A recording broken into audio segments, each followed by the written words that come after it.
আমার কনফার্ম হয়ে গেছে আইডেন্টিটিটা। জাস্ট আমি যদি এখানে ক্লিক করে দিই, এই যে দেখেন আমার এখানে আইডেন্টিটি কনফার্মেশনটা কনফার্ম হয়ে আছে। বর্তমান সময়ে হুটহাট করে অনেকের ফেসবুক অ্যাকাউন্ট সাসপেন্ড হয়ে যাচ্ছে, আর এই বিষয়টা নিয়ে অনেকেই আমাদেরকে হোয়াটসঅ্যাপে মেসেজ দিয়ে জিজ্ঞাসা করতেছিল এটা থেকে প্রতিকার পাওয়ার উপায়টা কি।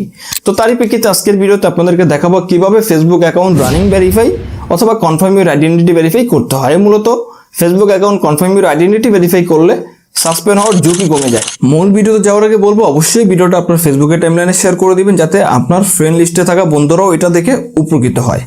ওকে, এই জন্য সরাসরি ফেসবুক অফিসিয়াল অ্যাপে আইডিটা লগ ইন দিবেন, যে আইডি আপনি কনফার্ম ইউর আইডেন্টিটি ভেরিফাই করবেন। তো আমি অলরেডি একটা আইডি লগ ইন দিয়ে রাখছি, এই আইডিটাই আমি ভেরিফাই করে দেখাবো আপনাদেরকে। তো ভেরিফাই করার জন্য আইডির এখানে ডান পাশে যে প্রোফাইল আইকনটা আছে এখানে ক্লিক করে দিবেন। এখানে ক্লিক করে দেওয়ার পর এখানে সেটিং আইকনে ক্লিক করে দিবেন। তারপরে see more in account centre এই অপশনে ক্লিক করবেন। তারপর এখানে আছে পার্সোনাল ডিটেলস এই অপশনে ক্লিক করতে হবে।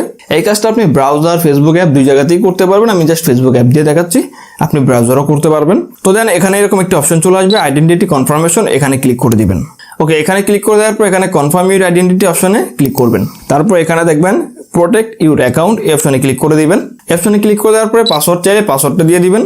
ওকে, পাসওয়ার্ড দিয়ে দেওয়ার পরে এখানে দেখুন আমার 2 ফ্যাক্টর অথেন্টিকেশন অন করার অপশনে নিয়ে আসছে। তো আপনার আইডিতে যদি 2 ফ্যাক্টর অথেন্টিকেশন অন না থাকে তো ফার্স্ট অফ অল আপনাকে 2 ফ্যাক্টর অথেন্টিকেশন অন করতে হবে। এটা অন করার পরে মূলত আপনি কনফার্ম ভেরিফাইটা করতে পারবেন। তো আমার অলরেডি অন করা আছে। এখন জাস্ট আমি এখান থেকে ব্যাক চলে আসবো। ঠিক আছে, ব্যাক চলে আসার পরে এখানে যে রানিং অ্যাডস এই অপশনে ক্লিক করব। এই অপশনে ক্লিক করে দেওয়ার পর এখানে সিলেক্ট অপশনে ক্লিক করে দিব।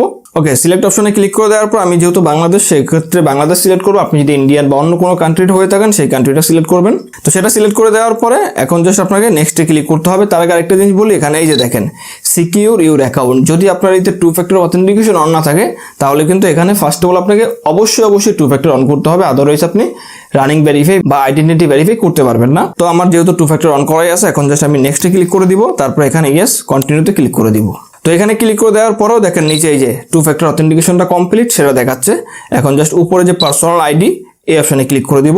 ওকে, এই অপশনে ক্লিক করে দেওয়ার পর এখানে দুইটা অপশন আছে, আমি এখানে আপলোড ইউর আইডি অপশনটা সিলেক্ট করে নেক্সটে ক্লিক করে দিব। তারপর এখান থেকে আপনার যে document like passport, driving licence, national ID card যেটাই আছে সেটা সিলেক্ট করে সাবমিট করতে হবে। তো আমি ন্যাশনাল আইডি কার্ডটা সিলেক্ট করলাম, তারপর নেক্সটে ক্লিক করে দিব। তারপর এখানে গেট স্টার্টে ক্লিক করে দিব। গেট স্টার্টে ক্লিক করে দেওয়ার পর এখন আমাকে স্ক্যান করতে বলতেছে, আমি জাস্ট স্ক্যান করবো আমার এনআইডি কার্ডের ফ্রন্ট সাইডটা। ওকে, আমি ফ্রন্ট সাইডটা স্ক্যান করে নিলাম, তারপরে সাবমিটে ক্লিক করে দিব।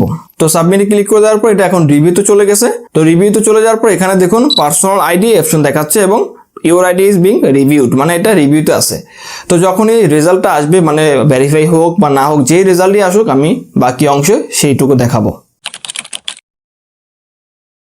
ওকে, এই যে দেখেন সাবমিট করার পরে আমার প্রথম রিভিউটা নেগেটিভ আসছে। আমি কিন্তু এটা কেটে দেইনি, এটা এখনো আছে 11 মিনিট আগে নেগেটিভ রিভিউ আসছিল। তো অনেক সময় প্রথমবার সাবমিট করলে দেখা যায় পারফেক্টলি সাবমিট না হইলে কিন্তু নেগেটিভ রিভিউ আসতে পারে, মানে ভেরিফাইটা হবে না। তো আমি যে কাজটা করি সেকেন্ড টাইম আবারও ভালোভাবে সাবমিট করি, সাথে সাথে কিন্তু আমার কনফার্ম হয়ে গেছে আইডেন্টিটিটা। জাস্ট আমি যদি এখানে ক্লিক করে দিই, এখানে ক্লিক করে দেওয়ার পর এই যে দেখেন আমার এখানে আইডেন্টিটি কনফার্মেশনটা কনফার্ম হয়ে আছে। তো এভাবে করে যদি আপনার ন্যাশনাল আইডি কার্ড অনুসারে আপনার ফেসবুক আইডিটা কনফার্ম আইডেন্টিটি ভেরিফাই করে নেন, সেক্ষেত্রে সাসপেন্ড হওয়ার ঝুঁকি অনেকটাই কমে যায়।